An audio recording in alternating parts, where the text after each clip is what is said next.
Olá, tudo bem? Esse é mais um episódio do ETIC Talks, o podcast, videocast do ETIC, o Centro de Inovação em Transição Energética, uma parceria da Escola Politécnica da Universidade de São Paulo, da COSAN e da Fundação Vanzolini. O ETIC Talks, em sua primeira temporada, discute os 21 anos do novo modelo do setor elétrico. Dessa vez o entrevistado é Davi Zilberstein. Ele poderia ter sido um caceta do grupo Caceta e Planeta, mas ele enredou por outro caminho. Ele participou do programa do então candidato Fernando Henrique Cardoso, desenhando o modelo das agências reguladoras, hoje em vigor e em xeque por alguns.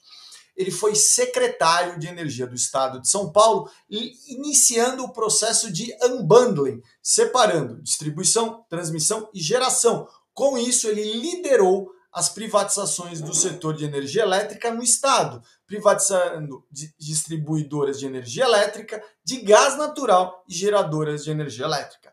Flamenguista, ele viu alguns jogos ao lado do governador Mário Covas, de quem ficou amigo pessoal. Ele foi o primeiro diretor da Agência Nacional do Petróleo e no racionamento de 2001 ele foi quem alertou o presidente Fernando Henrique Cardoso da gravidade da crise energética que se avizinhava e que culminou no racionamento de 2001. Ele virou consultor e hoje ele é professor do Instituto de Energia da PUC-Rio. Davi, primeira pergunta é: o modelo de agências reguladoras ruiu? Não, o modelo não ruiu. Eu diria que o modelo está passando por um momento de dificuldade, porque isso é uma... É como você falou, eu diria que é uma das falhas da legislação não ter dado autonomia financeira administrativa para as agências, né? Porque a agência é um agente de Estado, não é um agente de governo. Por que não é um agente de Estado? Porque ela tem que lidar com... Ela é um agente que lida com as concessões, né? Então, uma concessão ela perpassa o período de um mandato, né? Uma concessão na área de infraestrutura normalmente está na faixa da ordem de 30 anos de duração, por aí sendo prorrogável.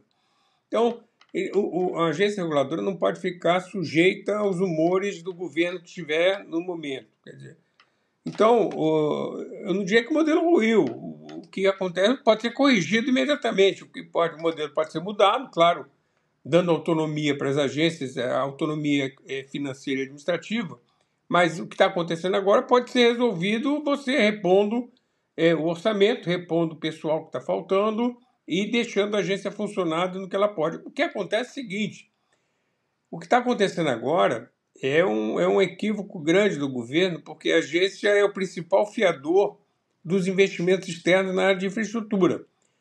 O governo não tem a menor condição, o Estado brasileiro, de uma maneira geral, não tem a menor condição de investir hoje em estradas, não tem a menor condição de investir em áreas de saneamento, em telecomunicações e por aí vai. Não é questão nem de ideologia, não é nada. É que não tem. A gente vê que o espaço fiscal para investimento do governo federal e mesmo dos estados é quase nulo, com tendência a piorar. Então, se você não tiver investimento externo, o Brasil não vai para frente. E o investimento externo só vai acontecer se você tiver agências reguladoras bem estruturadas, com credibilidade, qualificadas, enfim. Então, é um equívoco o que está acontecendo hoje, mas não é um problema do modelo, é um problema muito pontual que pode ser corrigido sem... Você deu o exemplo de leilões de petróleo. A gente já está com leilões desde 1999, ou seja, lá se vão 26 anos, com exceção de um ano, por uma questão muito específica, a gente não teve nenhuma contestação importante, seja judicial, seja em termos de alguma denúncia, ou que seja, em relação ao modelo. Pelo contrário, quer dizer, um modelo super consagrado, um modelo acatado mundialmente, inclusive, porque a gente está tratando de uma commodity, né? Então, o modelo é muito bom. O que está acontecendo agora é que as agências estão ficando muito tempo sem nomeação de novos diretores e agora com cortes bastante relevantes no orçamento. No caso específico, por exemplo, da ANP, a gente vai ter problemas em relação, por exemplo, à qualidade do combustível. Vai começar a prejudicar o consumidor. E por aí vai. Você pode ter atrasos em leilões, você pode ter atrasos em fiscalizações, você pode ter atrasos de uma maneira geral, o que, no fundo, é um atraso para o Brasil. Me fala uma coisa, como você estava naquela concepção teórica ainda, quando era o programa do candidato Fernando Henrique Cardoso, Davi, havia essa preocupação de autonomia financeira administrativa na criação das agências e por que a autonomia financeira administrativa não entrou na primeira, por exemplo, na Anatel, na ANEEL ou na ANP? Olha, na realidade, foi uma falha na elaboração, na largada, quer dizer, conceitualmente, o que já se imaginava, porque quando na entrada do governo Fernando Henrique, que foi em 2002, não, desculpe, em 95, quando começou o governo, a gente tinha a Constituição de 88 que preconizava que qualquer concessão de serviço público tinha que ser precedida de uma licitação. E, curiosamente, e não uma coisa boa, de 88 até 95, quando foi regulamentada a lei das concessões, o Brasil não teve uma concessão sequer, de uma linha de ônibus sequer. Então, a lei das concessões, no caso específico da ANP, quando houve a quebra do monopólio do petróleo, no caso da exclusividade da Petrobras, o monopólio permaneceu com a União, já havia a previsão de se criar um órgão regulador. E o órgão regulador já levando em consideração a incapacidade do Estado de fazer todos os investimentos necessários para o país. Não proibia o Estado de fazer, mas você abria para o agente privado também fazer, onde, por exemplo, o setor elétrico não podia fazer hidrelétrica. Então, não podia extrair petróleo. Então, o que foi feito foi isso. Agora, é uma falha. Na época, quando a gente montou a ANP, e assim foi nas outras agências, a agência reguladora era um projeto de governo. Então, era um projeto de governo, então, tanto faz. Na época, eu nunca tive problema de restrição de orçamento, não tinha problema para montar os quadros técnicos, não tinha. Em geral, as coisas funcionavam muito bem. Então, havia uma. Isso foi se perdendo ao longo do tempo, né? Hoje ainda tem muita gente dentro do governo que acha a agência um absurdo, porque ela de alguma maneira, viabiliza o investimento privado. Quer dizer, tem gente que é contra o investimento privado na infraestrutura, não estou nem discutindo isso agora, mas é uma realidade. Então, poder, na época, não era da cultura também você dar essa. Você vê, o próprio Banco Central não tinha autonomia na época. A autonomia do Banco Central é muito recente.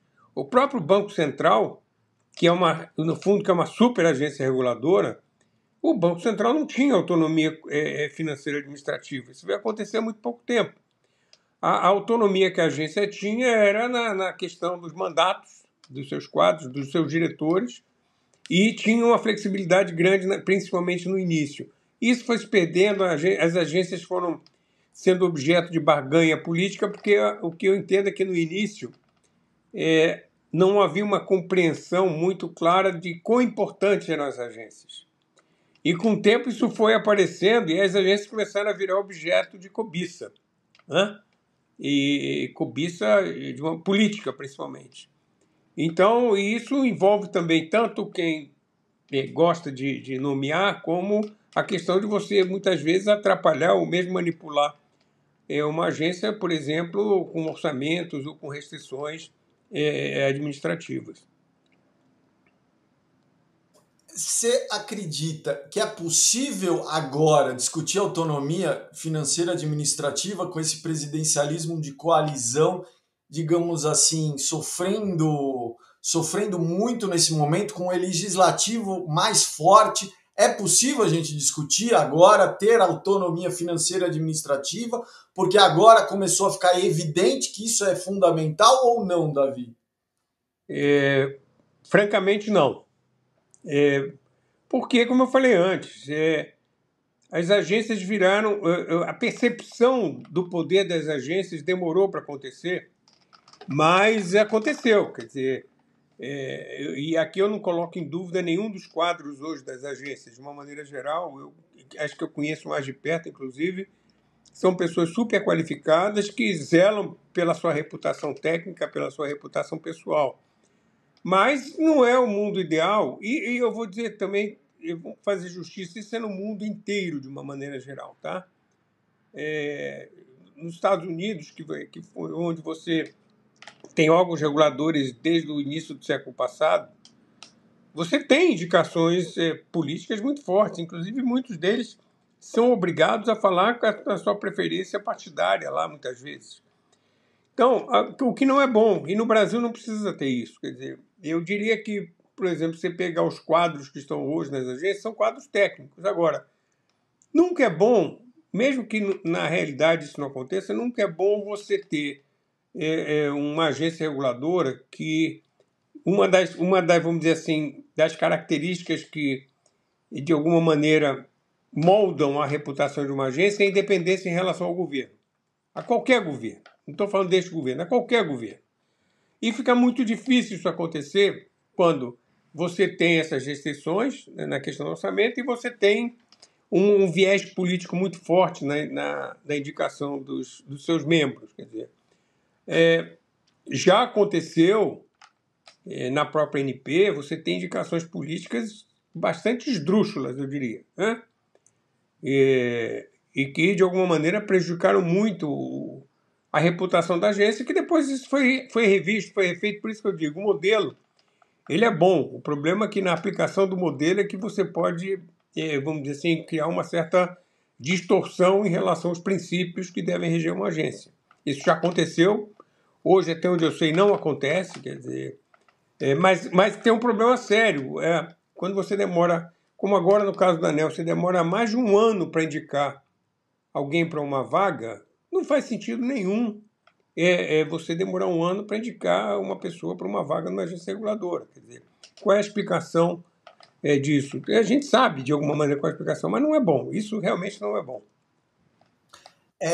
Essa distorção, como você fala, que é difícil agora voltar atrás e discutir uma autonomia econômico-financeira e administrativa para as agências, esse modelo distorcido é o que teremos pela frente? Como é que você enxerga isso?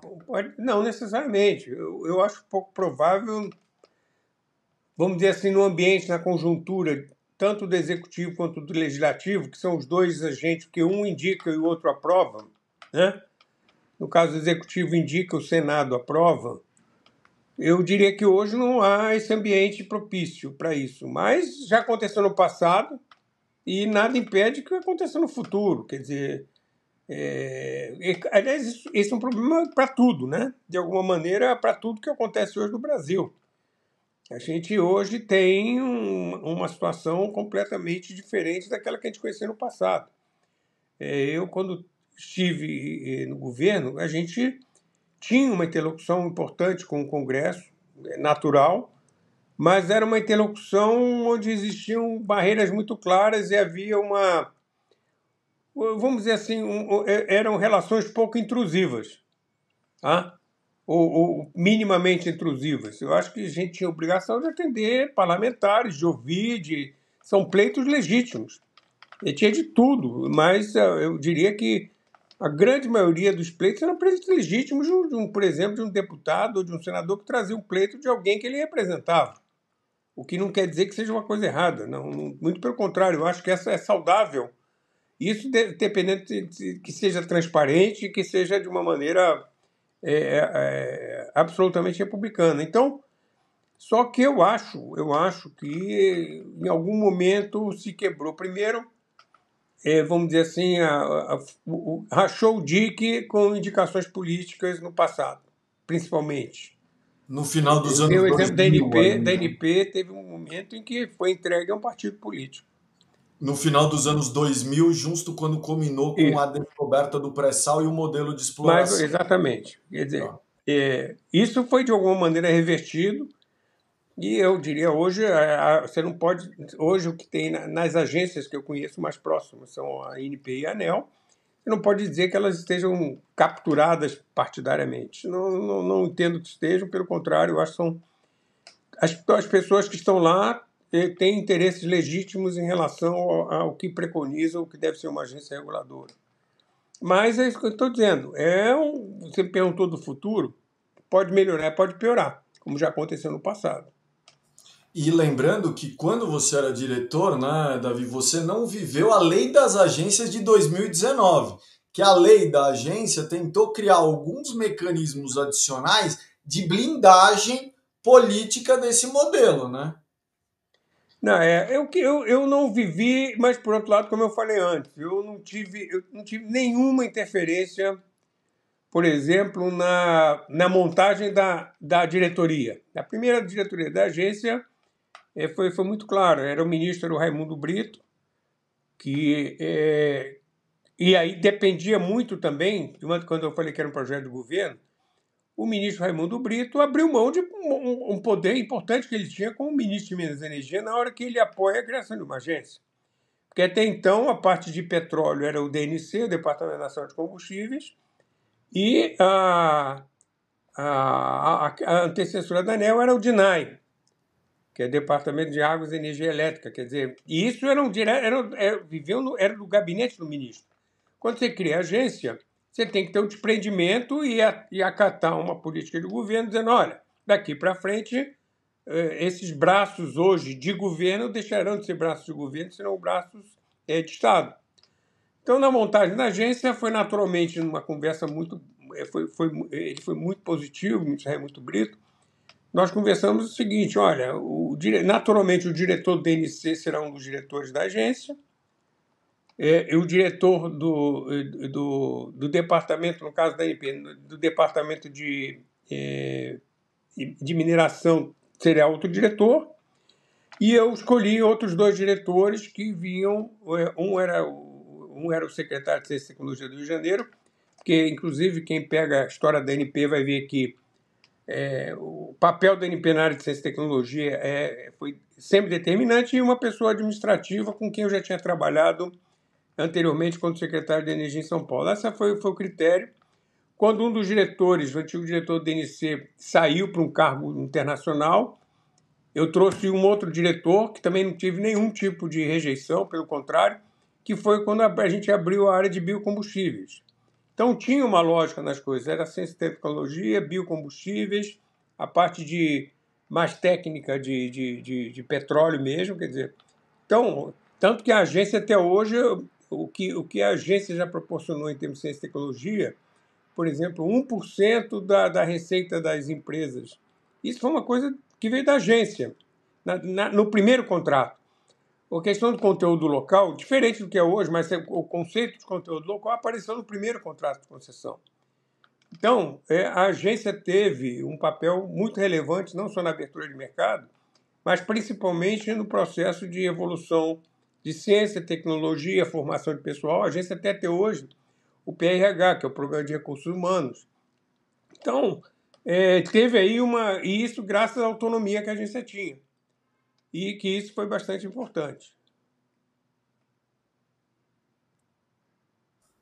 Davi, como que você enxerga hoje o momento do setor elétrico? Você viveu lá, você viveu essa abertura do setor elétrico lá nos anos 90, comandando a Secretaria de Energia do Estado de São Paulo, como eu disse, comandando as privatizações de geração e distribuição de energia elétrica no setor de gás. E você também participou naquele momento como secretário de Energia do Estado, o maior consumidor e o maior PIB do país, das discussões que levaram ao recebe e abertura desse mercado do modelo. Passados quase 3 décadas, como é que você analisa esse momento? A gente está vivendo o quê? A gente está vivendo um momento à beira do precipício, a gente está vivendo um momento de necessidade de uma ampla reforma. Como é que você analisa agora do lado acadêmico esse modelo que você viu surgir como um dos atores protagonistas desse processo? Olha, Roberto, tem duas coisas aí, né? Ontem eu até estava discutindo com uma pessoa importante no setor, que tinha acabado de fazer um artigo, não sei, que ia ser publicado num jornal hoje, onde ele é extremamente pessimista. E o que acontece, tem duas coisas aí acontecendo, né? A primeira é que o modelo, naturalmente, ele com o tempo ele se esgarçou. E a outra questão é que você tem hoje um processo de, principalmente, geração e consumo de energia absolutamente dissociados e disfuncionais em relação ao que preconizava o modelo na largada. O que eu quero dizer? Hoje você tem um processo de geração distribuída em diversos tamanhos, que vai desde uma placa no telhado de uma borracharia até um parque solar no Nordeste, que hoje produz muita energia e não consegue escoar aquela energia. Por que não consegue escoar? Primeiro, o conceito de escoamento ele tem problema de transmissão. A transmissão de energia não foi prevista para esse tipo de modelo, onde você tem intermitência e grandes blocos que vem de dia, vem de noite, em função da natureza e não do despacho do sistema, né? Porque até então, claro, levando em consideração reservatórios com água, você despachava o sistema, você tinha poucos agentes geradores, você tinha as grandes hidroelétricas e um parque térmico limitado, mas que servia um pouco com complementaridade. Então, era o pessoal da ONS, que é extremamente competente, era uma coisa assim, tipo, vasos comunicantes, abre e fecha, estou simplificando, mas que operavam muito bem. Agora, você depende de caprichos da natureza, de ter vento ou de ter sol, momentos muito específicos, e você tem o consumidor produtor também. Quando eu falo da geração distribuída, você tem um consumidor produtor também, que, como eu falei, desde uma borracharia até um shopping center de grande porte, aquela pessoa entra ou sai da rede dentro de circunstâncias que não necessariamente o operador do sistema tem algum tipo de ingerência. Então, o modelo, hoje, eu diria que o modelo está muito instável, com alto risco. O planejamento, hoje, a gente não entende muito bem o que é o planejamento do setor, não tem muita clareza do que está acontecendo, e nós temos hoje uma situação do tipo, o Congresso está hoje cheio de gente que entende muito de energia. Eu acho que o Congresso tem legitimidade para fazer o que faz. Agora, eu acho que errou. Aqui eu não estou contestando em nenhum momento. O fato do Congresso é quem discute e quem faz as leis. Mas, na minha opinião, as leis, principalmente recentemente, erraram. Eu dei uma entrevista recentemente, acho que foi na Folha, que eu falo, olha, não precisa de subsídio.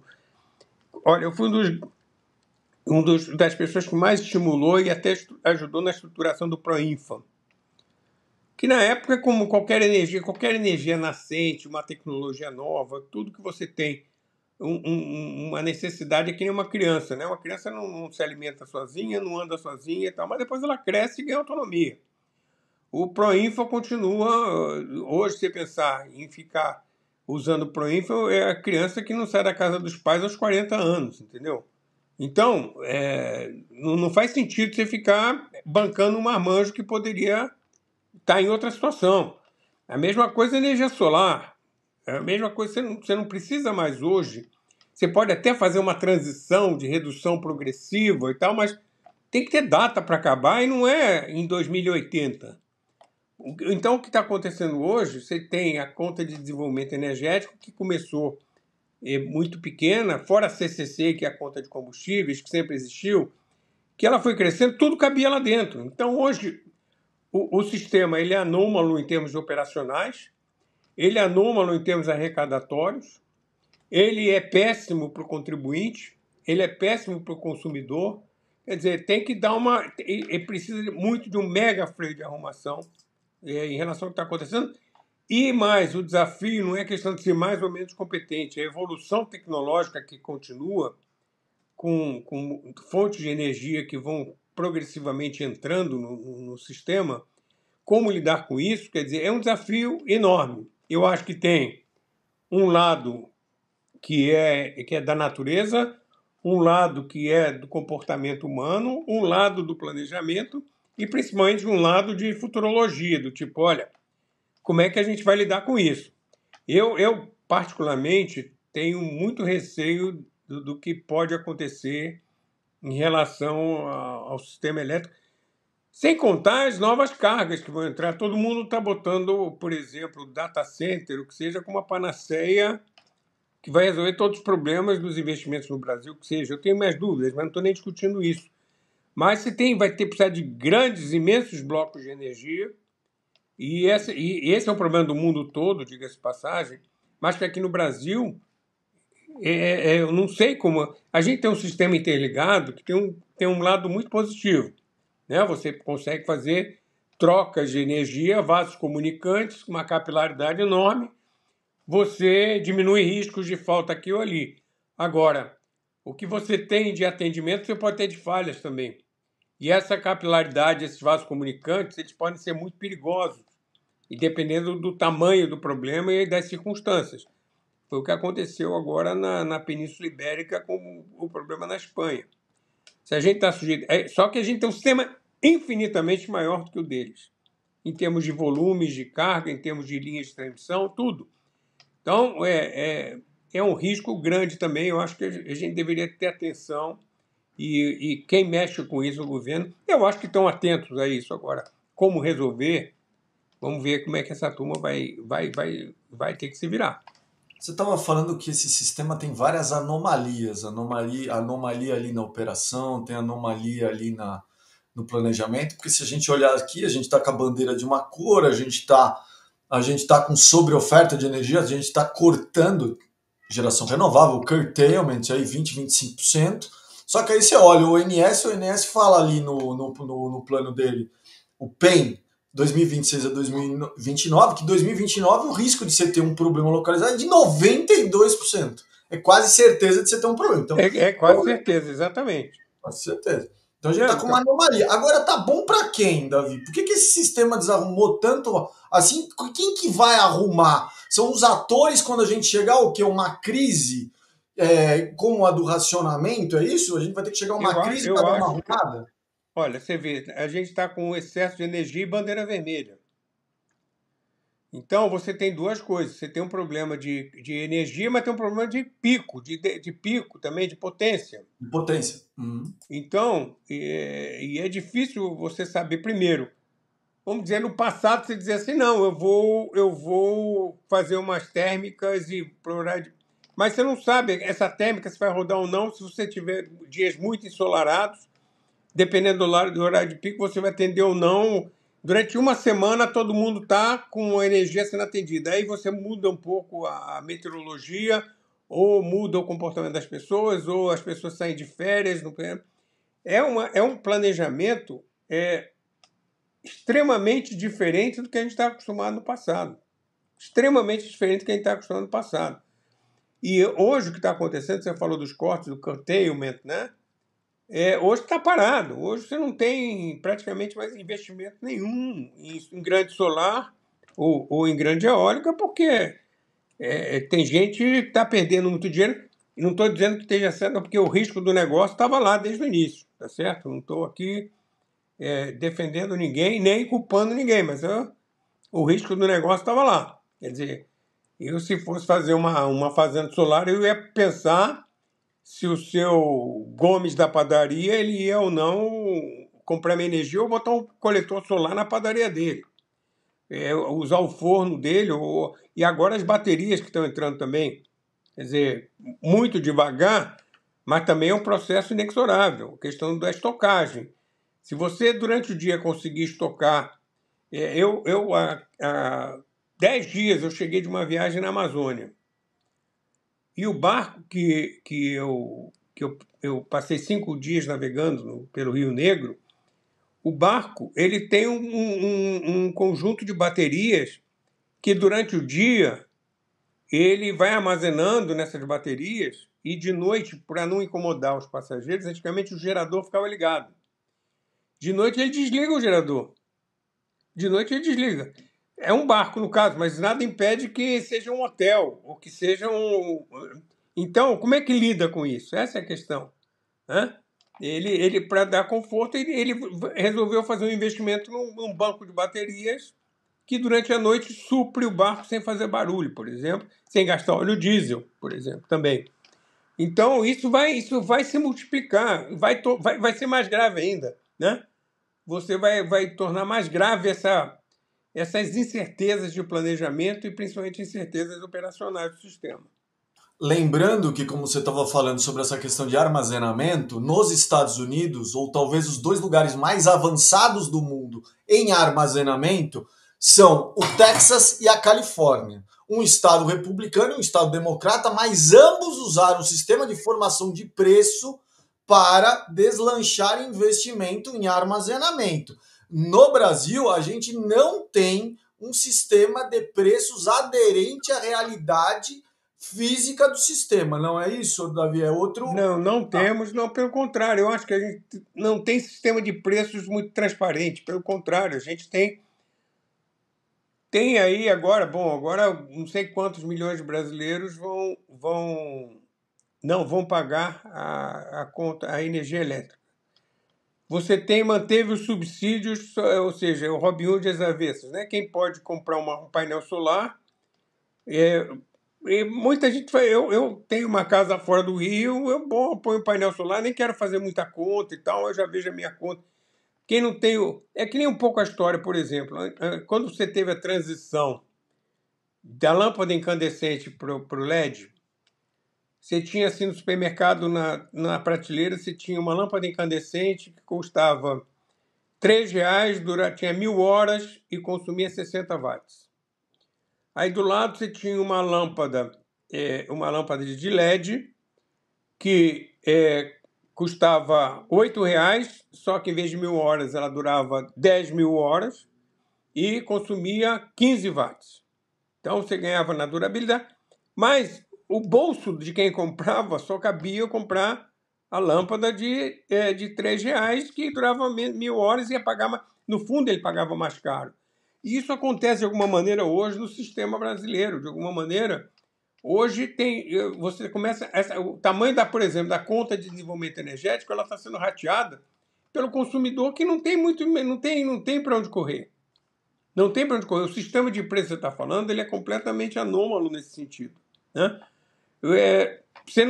Hoje se falou, vai ter um leilão de baterias, um sistema de reserva de capacidade, vai ter baterias, até hoje não tem definição. Vai ter mais térmica, não vai ter mais térmica, quer dizer... evidentemente que o planejamento que a gente tinha no passado, antes da abertura do setor, que era a Eletrobras que fazia muito bem esse planejamento. Primeiro que os tempos eram outros, né? Você decidia fazer uma hidrelétrica, você tinha rapidamente a absorção daquela demanda, fazia linhas de transmissão. As pessoas esquecem, mas a gente não tinha um unbundling, ou seja, você tinha um sistema que era geração, transmissão e distribuição, tudo igual. Era na mesma contabilidade, era no mesmo pacote. Quando você falou em São Paulo, a gente fez o primeiro unbundling. A gente separou o negócio de geração, o negócio de transmissão e o negócio de distribuição.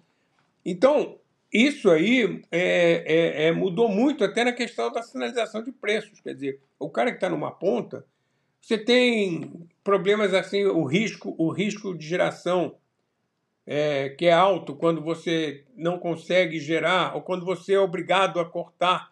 Isso vai acontecer com as hidrelétricas, você tem que cortar a tua geração, apesar da água estar passando, quando você, principalmente essas hidrelétricas que não têm reservatório, são prejuízos enormes, quer dizer, você distorce completamente o negócio. E eu não vejo, como você falou, o negócio da sinalização de preços para baterias, eu não vejo nada assim, num horizonte curto e médio prazo, o que pode acontecer. Realmente não, a gente não vê. Você tem ali, na questão do setor privado, uma Vale comprando banco de baterias, uma WEG produzindo baterias e a Moura produzindo baterias, e o mercado vai se montando. Mas agora, como isso vai impactar no setor elétrico, acho que ninguém tem resposta em relação a isso. Você estava falando sobre outra questão, que é essa leilão. Você estava falando muito do leilão de reserva de potência e o leilão de reserva para armazenamento. Um é voltado para a contratação de térmicas a gás, outra de repotenciação. Era para ter sido... Já está nesse momento a gente analisando os editais, mas eles, por conta de uma questão judicial, ainda há uma dúvida de quando ele será feito. Provavelmente no próximo ano. E se a gente olha os dados do ONS, corre-se um risco de ter que fazer uma contratação emergencial por conta desse buraco. Mais uma vez, diga-se de passagem, né? Mais uma vez. E sai cara a contratação emergencial. A pergunta é, Davi, outra questão que a gente tem muito premente, que está todo mundo olhando, é qual que é o espaço que a térmica tem? Porque se a gente, você estava falando, se referindo a essas gigacargas, que é data center, inteligência artificial ou eletrolisador ligado a hidrogênio verde, são cargas muito grandes, de 2, 3 GB, que colocam uma pressão adicional sobre esse planejamento que estava acostumado a trabalhar com crescimento demográfico e de renda. Agora você tem outra variável, que é uma variável gigante. E lá nos Estados Unidos, a gente vê os data centers saindo, localizados geograficamente na costa leste e perto da Califórnia, na Virgínia e na Califórnia. E lá você viu o renascimento da indústria nuclear, Three Mile ali, uma usina que teve ali um problema lá no fim dos anos 70, que foi reativada por um contrato da Microsoft, o Google também investindo em energia nuclear e, ao mesmo tempo, térmicas a gás natural, apesar do avanço de renováveis variáveis. Aqui no Brasil, a gente tem um ramp-up, um aumento do gás associado ao óleo do pré-sal. O Brasil até 2029 vai aumentar bastante sua produção de petróleo e de gás. Como é que se enxerga o papel da térmica no sistema? Esse papel, ele continuará existindo nos próximos 20 anos? O Brasil, a pergunta vista de outro jeito, a gente vai expandir com variável até quando? Ou a gente vai precisar de térmica na base? Nós vamos precisar de térmica. Eu vejo o que aconteceu no mundo ano passado. O mundo bateu recordes em produção de renováveis e o mundo bateu recorde de produção de fósseis. É muito interessante, né? Na margem você tem um crescimento muito grande de renováveis, mas você está batendo... E não é de governo Trump, nem é de governo Biden, isso vem de governo Obama e antes. A produção, principalmente em meados do governo Obama, os Estados Unidos, principalmente depois do fracking, os Estados Unidos só fez crescer. Os Estados Unidos, que estava fazendo estações de regaseificação para importar gás natural, mudou, virou a chave e está fazendo estações de liquefação para exportar gás natural, né? Então, inevitavelmente, e aí a questão o termo verdade inconveniente não é o melhor dos mundos em dizer assim, não, o fóssil tem que ser abolido por conta das emissões, etc. Mas você não vai deixar a sociedade brasileira, eu diria a sociedade do mundo de uma maneira geral. O mundo vai continuar demandando energia fóssil por um bom tempo. Olha, um exemplo interessante, você desce aí em Congonhas, aí você vê, você vai embarcar, você pega o ônibus, quando você está na remota, o ônibus é elétrico, vem escrito ônibus elétrico e tal, pau. Os carrinhos são todos elétricos e tal. O avião é 91,3% fóssil. Quer dizer, isso é um pouco... Querosene de aviação, que Querosene de aviação. Quer dizer, é uma fotografia... A SAF vai aumentar? Vai. Mas hoje é 0,7%, não chega a 1%. Quer dizer, então, você tem aí um mundo que não adianta. Você tem uma... No mundo vai ser... Isso é mais grave, essa sua pergunta. Ela é mais grave fora do Brasil do que no Brasil, eu diria. Porque se você pegar, por exemplo, Índia, África do Sul, 60% a 70% da geração de eletricidade é de origem fóssil. Sendo que você tem um indiano que consome 22 vezes menos de energia do que um americano. Ele não vai produzir... O pior dos mundos é chegar no americano, ele não vai chegar. Mas se você pegar de 22 vezes menos para 18 vezes menos ou 15 vezes menos, que também é uma distância grande, você tem que multiplicar esse aumento per capita por 1,5 bilhão. Quer dizer, você tem 3 bilhões de pessoas no mundo que consomem per capita por ano o equivalente a uma geladeira nos Estados Unidos.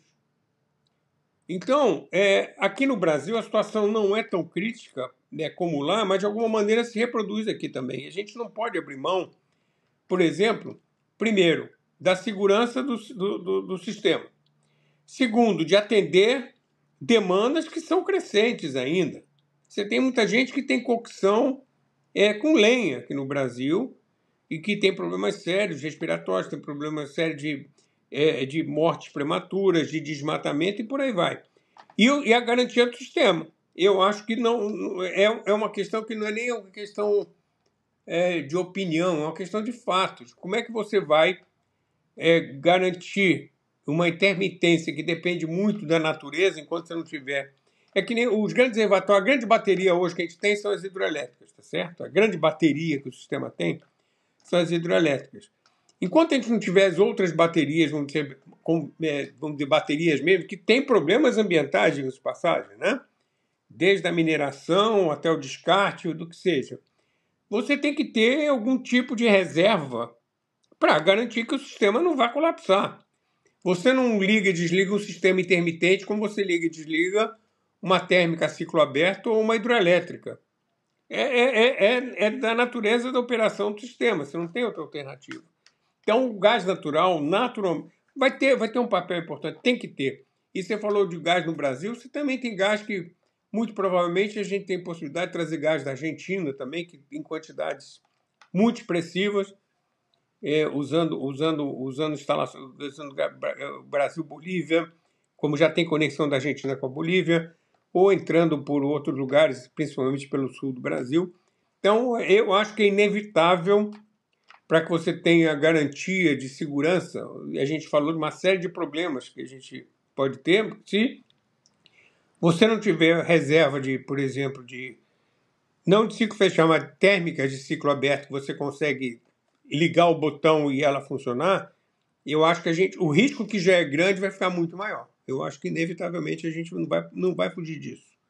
A gente gosta ou não gosta, mas vai ter que fazer. Gás tem espaço também na matriz de transportes, Davi, para você? Tem, o gás, olha, por exemplo, um dos grandes problemas hoje de importação no Brasil é diesel, né? Talvez o principal.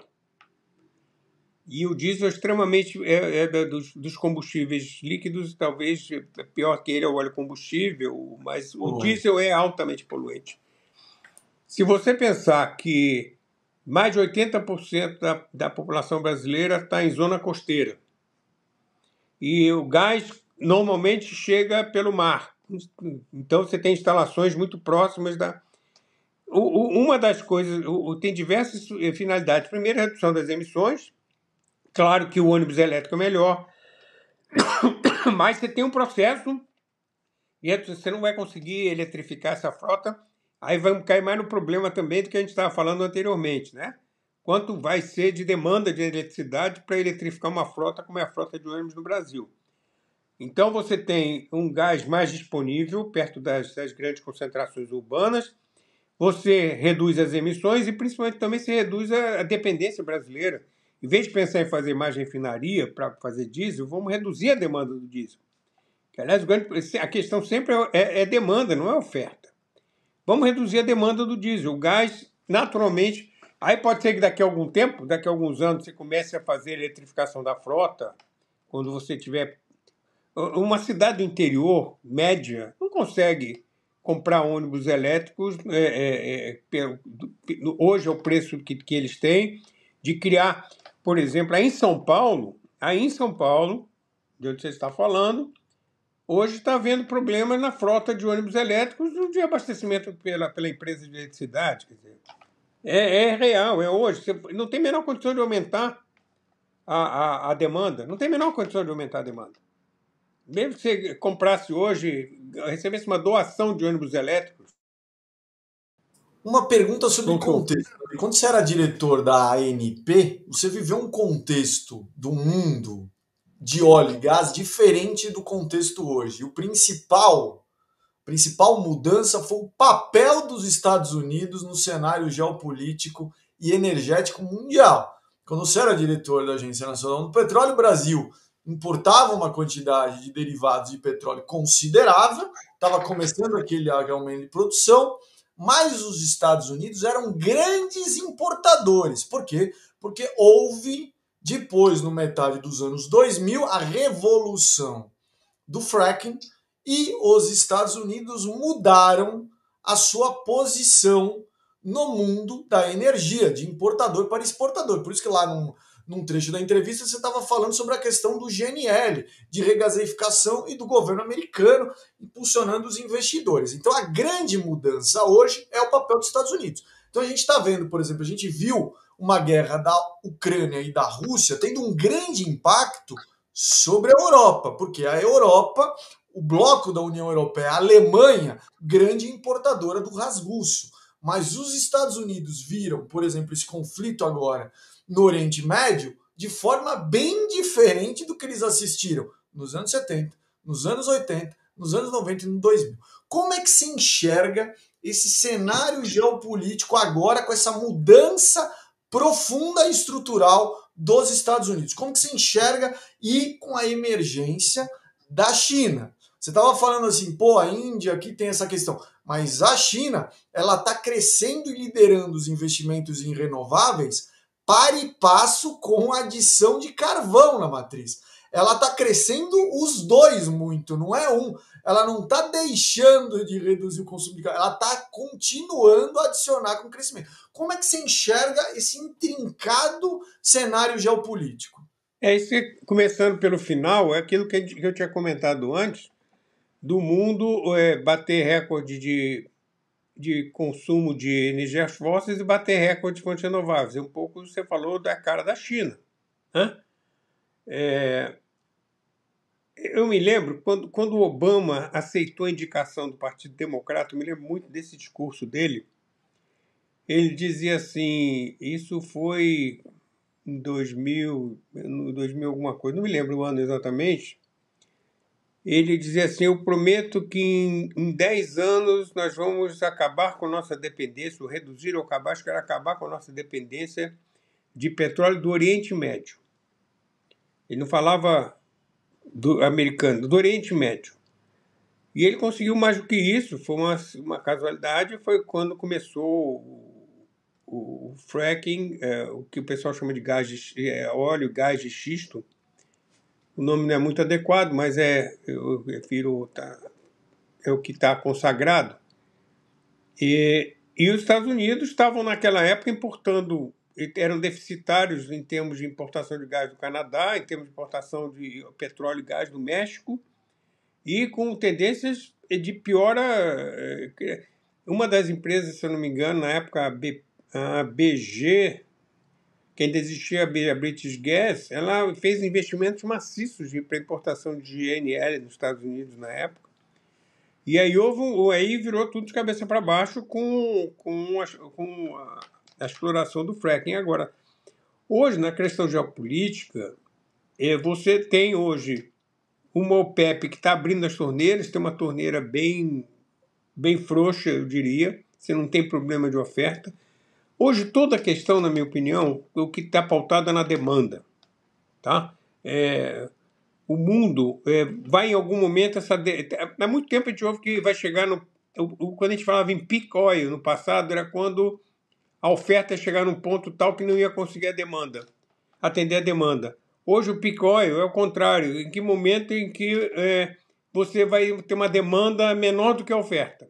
Que eu estava comentando que há uma pergunta de um rapaz, de um ambientalista, o alto executivo de uma empresa de petróleo, perguntou até quando vocês vão continuar produzindo petróleo. Ele respondeu, enquanto vocês estiverem consumindo. É simples assim. Ele disse, nós não decidimos, quem decide são vocês. Se eu tiver produto para vender, eu vou continuar produzindo produto para vender. Quer dizer, então, e o mundo ainda é um mundo de óleo e gás, que a gente gosta ou não gosta. Você tem muito subsídio no setor de óleo e gás também.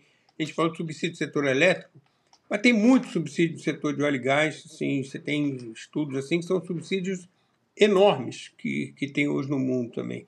Mas essa é a realidade. Então, eu acho pouco provável os investimentos nas substituições deram uma refluída muito grande nas companhias de petróleo. Elas mudaram seu escopo em relação à sustentabilidade, formalmente estão nos seus relatórios. É uma mensagem para os seus acionistas do tipo, olha, agora eu vou focar no meu core business, que é óleo e gás. O que a gente, eu diria que até a pandemia e depois a invasão da Ucrânia, se tinha a questão das mudanças climáticas. Então, era o ESG nos investidores, era as empresas de petróleo e gás eram se transformando em empresas de energia. Aí veio primeiro a pandemia e depois, principalmente, veio a questão da invasão da Ucrânia. E aí entrou mais um fator que, além da mudança climática, era a questão da segurança energética. E um terceiro fator, que hoje cada vez está mais presente também, é o que a gente chama de justiça energética, onde você está penalizando países que nunca emitiram ao longo da sua história e que estão pagando um preço também igual a um país que, historicamente, representa 1/4 das emissões, né, do estoque e do fluxo hoje, mesmo que o fluxo seja menor. Então, você tem aí um mundo que... Você falou da questão geopolítica, você não tem grandes lideranças no mundo concertadas, digamos, de alguma maneira, que sentem... Eu tive o privilégio, na época, quando eu estava na NP, o mundo era assim, nós tínhamos o governo do FHC aqui, nós tínhamos o governo Clinton nos Estados Unidos, era o governo Blair na Inglaterra, Angela Merkel, Mandela. Então, era uma coisa assim. E você tinha os elders, né? Aquelas figuras que tinham uma influência no mundo bastante... Hoje é desnecessário de ficar perdendo tempo aqui explicando como é que a gente anda em termos de lideranças mundiais, né? A geopolítica do mundo é uma imprevisibilidade, um caos absoluto. A gente não tem hoje, que eu veja pelo menos, na geopolítica mundial, lideranças que possam, de alguma maneira, se organizar e que possam tocar o mundo de uma maneira mais racional. Então, pelo contrário, né? O mundo está cada vez mais fragmentado. Então, isso impacta na questão da energia, né? Isso impacta na questão da energia e a gente falou, praticamente a gente falou aqui da questão da mineração. A gente falou em data center, a gente falou em novas tecnologias, mas hoje 90% dos metais estratégicos, metais raros do mundo são refinados na China. E são todos eles provenientes de uso de combustíveis fósseis. Na mineração, no refino, e quando você compra um painel solar, tem um monte de energia fóssil embutida. Tem muita energia fóssil embutida, principalmente no processo de mineração e produção, quer dizer. Então, não é uma equação muito fácil para a gente resolver, não. Pelo contrário, não por acaso o mundo está nesse equilíbrio de crescer combustíveis fósseis e crescer renováveis, e eu acho que isso ainda vai durar um tempo. E essa questão da guerra comercial, ela toca nessa questão que você estava falando sobre as terras raras dos metais críticos. Porque a guerra comercial em que o Trump começou ali com mais de 100% de tarifa da China, que depois ele reverteu, que a gente não sabe muito bem como tá, mas várias empresas americanas falaram o seguinte: opa, calma aí, quando você faz isso, você cria uma disrupção em alguma das nossas cadeias produtivas. Por exemplo, de algumas cadeias produtivas do Vale do Silício, né? Porque tá tudo interligado com essas cadeias de valor global, né? Não, claro, sem dúvida nenhuma. Não tem. Foi o que aconteceu na época da pandemia, que o mundo que estava num processo de interconexão, de uma interdependência muito grande, percebeu que, olha, eu fiquei sem respirador nos meus hospitais, eu não consegui... A gente aqui não tinha máscaras aqui no Brasil. As pessoas costuravam máscaras em casa, porque... Então, hoje aquela história, é o trade-off, digamos assim, que a gente tem que ter, do equilíbrio entre o que a gente faz aqui e o que a gente pode depender dos fármacos indianos, por exemplo, ou vamos fazer aqui no Brasil. Isso acontece nos Estados Unidos, um telefone da Apple ou um avião da Boeing, por exemplo, que você tem... no telefone, salvo engano, acho que são 11 países que participam da montagem de um telefone da Apple e um avião da Boeing, então nem se fala. Quer dizer, a mesma coisa é a Band e por aí vai. E o Big Mac do americano tá com a carne brasileira, então tá tudo interconectado. Exatamente. Né? Bom, por enquanto, né? Por enquanto. Você vê. Davi, como é que você vê essa questão? Você estava falando sobre a questão do refino, a última pergunta. Como é que você vê essa questão do refino? Você viu lá na ANP de forma privilegiada? Começaram aqueles estudos. O Brasil tem espaço para fazer uma refinaria. O Brasil tinha ficado anos sem fazer uma refinaria. Aí o Brasil voltou a fazer refinaria. Uma refinaria saiu, outra refinaria saiu mais ou menos. Como é que você vê essa questão da refinaria sob esse prisma? Agora, que está se falando de SAF e de biorefinaria. Refinaria é um mega investimento. E você estava falando de uma coisa, porque quando a gente faz essas aulas de planejamento energético, a gente vê que a gente tem uma cultura muito orientada pela oferta. E você, nessa entrevista, está batendo a tecla na questão da demanda, que é uma questão que é muito vista, às vezes subvista no setor de energia brasileiro e mundial. Eu queria que você me... A última pergunta, questão de refinaria e de demanda. Como que você enxerga as duas coisas? Porque você já falou, mas eu queria que você repetisse, porque isso é muito importante. Roberto, é muito fácil entender, por exemplo, para quem lê seu livro sobre o racionamento. A solução para o racionamento, por uma falta, foi demanda. Foi atacar a demanda na veia. Quer dizer, eu falei antes na questão de transportes, para o diesel, em vez de a gente fazer novas refinarias, vamos substituir o diesel. E por aí vai. A mesma coisa serve para outros tipos de combustíveis. Quer dizer, a refinaria, se você pensar em termos de negócios, na cadeia petrolífera, é que te dá menor retorno. Né? Ela tem um papel estratégico muito importante. Porque o petróleo, você não coloca petróleo no seu carro, você coloca um derivado de petróleo. Aqui no Brasil, que é um caso único no mundo, felizmente, a gente tem o privilégio de poder escolher o combustível que a gente quer, se a gente quer o etanol ou a gasolina, que na nossa gasolina também tem uma participação importante de etanol. Eu, por exemplo, só tenho amigos que só usam etanol, conheço empresas que só colocam etanol por uma questão ambiental. É uma decisão de demanda, certo? É uma decisão de demanda. Então, na questão do refino, eu acho que o caminho é o mesmo. Eu acho que o refino é estratégico. E se você me perguntar, uma das frustrações que eu tive ao deixar, no caso, quando eu deixei a ANP, foi não ter conseguido abrir o setor de refino. Mantendo a Petrobras sempre seria e será dominante, na minha opinião. É a maior empresa, naturalmente, ela é verticalizada. Só que o mundo inteiro, as grandes empresas estão... Você vê a Europa hoje praticamente não tem mais refinaria. Né? Você não tem mais quase refinaria na Europa. É o lado sujo do processo, é o lado menos rentável do processo. Você tirou a refinaria do seu quintal. Aqui a gente tem, mas eu acho que principalmente na margem, ou em parte, a gente poderia não ter um monopólio de fato hoje, como a gente tem no refino. Isso facilitaria muito você estabelecer vamos dizer assim, novas formas de consumir combustíveis. Os biocombustíveis, por exemplo, são, na minha opinião, um dos grandes fatores de transformação do setor. Eu acredito muito hoje na evolução. A ANP, quando começou, se chamava ANP, Agência Nacional do Petróleo, virou Agência Nacional do Petróleo e Gás Natural, e depois virou Agência Nacional do Petróleo, Gás Natural e Biocombustíveis. Sendo que, na primeira diretoria da ANP, a gente já tinha, no caso, Luiz Horta, que é, na minha opinião, no Brasil, o maior especialista em biocombustíveis. O Horta não foi, por acaso, ser diretor da ANP, ele foi ser diretor da ANP para criar, já naquela época, uma linha de trabalho e de viabilização de combustíveis, de biocombustíveis no Brasil. Quer dizer, então eu acho que o caminho é esse. A refinaria de petróleo, ela vai conviver cada vez mais com os biocombustíveis, inevitavelmente, que eu acho que os biocombustíveis são um caminho, como eu falei antes, eu acho que são um caminho extremamente interessante para o país.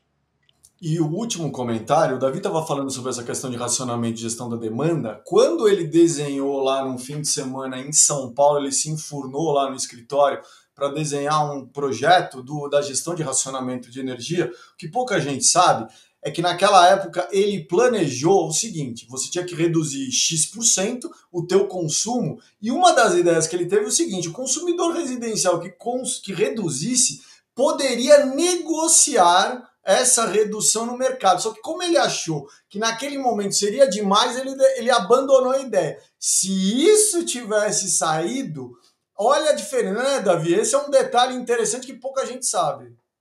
Não, é verdade. Ele estava no projeto original. Eu acho que teria dado certo, mas a gente não podia correr riscos, essa era a questão. A tomada de decisão foi basicamente baseada nisso. Vamos correr. Seria espetacular. Eu acho que teria dado certo. Mas ali, no caso, vamos dizer assim, a questão fulcral ali era a gente cortar a demanda, e ali já seria quase a cereja do bolo, ter sido espetacular. Mas não funcionou. Isso pode ser que aconteça agora, com a nova legislação que vem por aí, pode ser que isso aconteça, pode ser que seja possível. Com alguns bons anos de atraso, mas enfim. Era só para terminar esse detalhe, que esse detalhe é bem interessante, porque ele já mostrava essa questão dessa demanda e como que essa demanda, mecanismos de resposta da demanda são essenciais ainda mais no mundo que viverá essa gigacarga. Isso, exatamente. Bem, obrigado, Davi Zilberstein. Esse foi mais um episódio do Ethic Talks. Por favor, siga a gente nas redes sociais e o próximo episódio será daqui a 2 semanas. Obrigado. Tchau, tchau. Um abraço para você, Gilberto.